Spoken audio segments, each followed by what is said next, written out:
School is out for summer, and next year's budgets are in place after votes and, in some cases, revotes on district proposals. This year, 99% passed on the first attempt. Not surprising, pretty standard, though more districts did go over the tax cap and needed a 60% majority for approval. The State Association of School Business Officials says some of those overrides were in districts that faced a negative tax cap, actually, and we'll explain what that means. And high needs districts were most likely to seek an override, although there was also an increase in the number of average and low need districts that tried.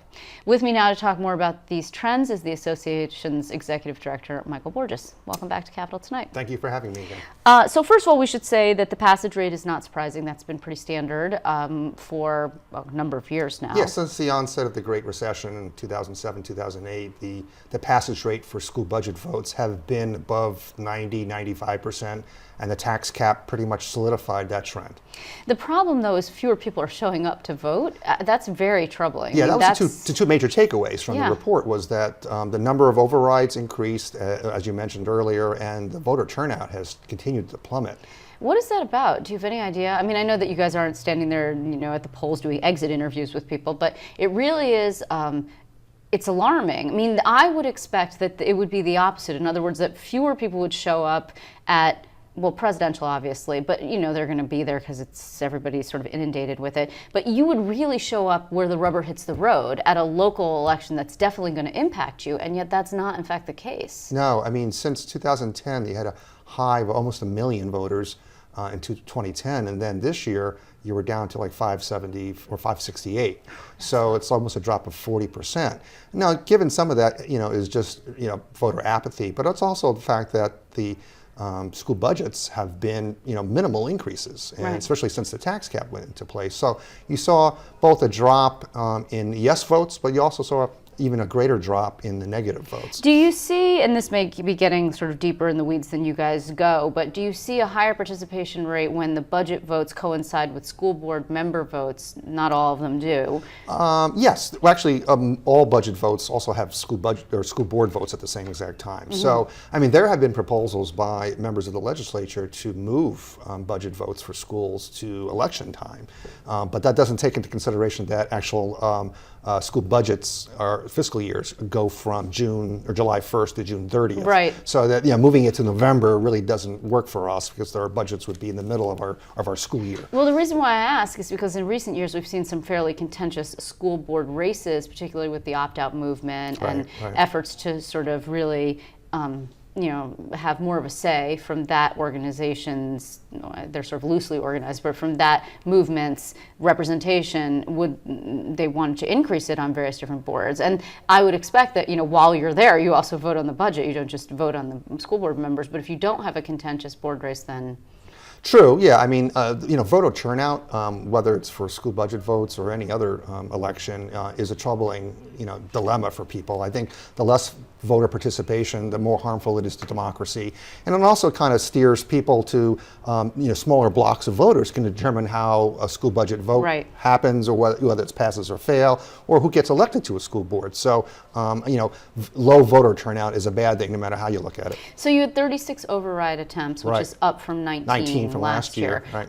That's significant, almost double. Correct. And why is that, do you think? Well, in the first year of the tax cap, there were 52 overrides. So you had a high of 52, then it dropped to the 20s, 28 or 23 the next year. Well, because it's so difficult, let's just be clear. Well, yes, you need overrides a lot are of voting. difficult. Yeah. But this year, I think you saw that huge spike, as you said, to up to 36 because the tax cap this year was so low. I mean, it's the lowest it's been since the inception of the tax cap. It was the 0.12%. Yeah, which is almost nothing. Almost nothing, and close to zero. And plus you had, as you mentioned earlier too, you had 86 school districts with negative tax cap. Yeah, you have to explain that again, because I don't think it makes sense. It defies logic, but I understand how it happens, but it's really very crazy. Well, when a school business official calculates the tax cap using the 13-step formula, it ends up that their calculation is a negative number. So in this case, you had 86 school districts with a negative number, meaning basically they had to levy less than the previous year. So you had the 86 school districts. But while your costs go up, because they do every year. So that's the inherent problem with the tax cap, is that it capped our revenue, which is our levy, but it didn't cap our expenses. Right. So if you're a business and your revenue is flatlined and your expenses are going up, you're going to go bankrupt at some point.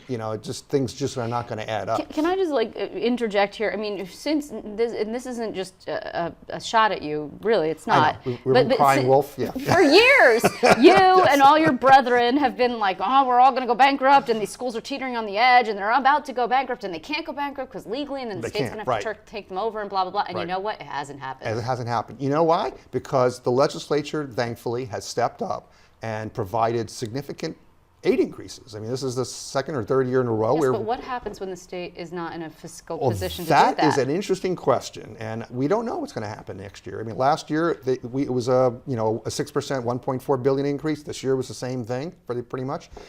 So how many more years can we expect the state to come up with the shortfall that results when the tax cap is so low? The other thing that hasn't happened that I think we were all sort of direly predicting, myself included, was some kind of consolidation. That this was the governor's attempt to force districts into consolidation. And every time, first of all, there's a cumbersome way that you have to go about consolidating districts. Yes. Second of all, people don't want to. The budget, the voters have to approve it, and people are attached to their schools, and it just hasn't happened, really. Right. Well, we did a study a couple of years ago that showed that there was there wasn't a whole lot of community support for mergers. There's a lot of identity crisis. A lot of smaller communities identify with their school districts. Plus, the economics isn't there. Right. For school districts of a certain size, it may work, of less than 1,500 students, but above 1,500 students, there's really little economic rationale for a merger. So what are we to make of all of these numbers? I mean, obviously the voter participation rate, I'm not sure what we can do about. The legislature could, in its ultimate wisdom, try and make it easier for people to register to vote or to participate to vote. We've had so many votes this year, it's just crazy. And Correct. Of course there's voter fatigue. There was talk about trying to nibble around the edges of the cap. The legislature didn't work out too well, actually, this session. I mean, and there's been legal challenges to sort of what opponents say is the onerous requirement in terms of overrides. 60% is not how you usually win an election, obviously, and they've been unsuccessful. So where do we go from here?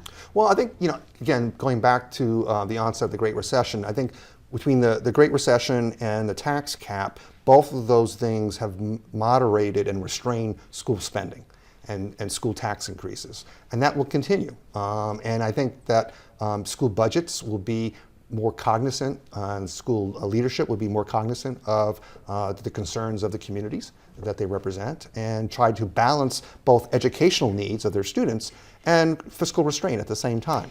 And so I think we've achieved that. And going forward, the question is, will the state be able to step up for those communities that don't have the capacity locally to make up the difference? There are also, and we should just briefly mention, other pots of money. I mean, there was a bond act, for example, that was passed. Smart Schools Bond Act. For They're finally releasing the funds. They're finally releasing several the funds years later. for technological advances, right? And then there was sort of a hard-fought situation, because as soon as you invest in technology, it becomes obsolete, and the wisdom of investing in that sort of thing. Or borrowing for things that exactly. they're going to have a shelf life of 3 to 5 years. Maybe not the most wise use of funds. But it's there. Right, so right. And we're then happy for that. There's incentive aid, right, for various different entities or initiatives, or for schools that are having a difficult time, which is for another segment that we'll talk about some other time. And then there's federal money as well, and then also a sort of returning, if you will, to the locally based decision making that we had of yore before the feds started mandating all sorts of things. Right. I mean, you're talking about what's going to happen next. I think now that the GEA is finally dead, and that we can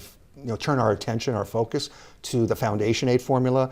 It was created in 2007 in response to the CFE decision in New York City, but it hasn't run properly or completely since 2008.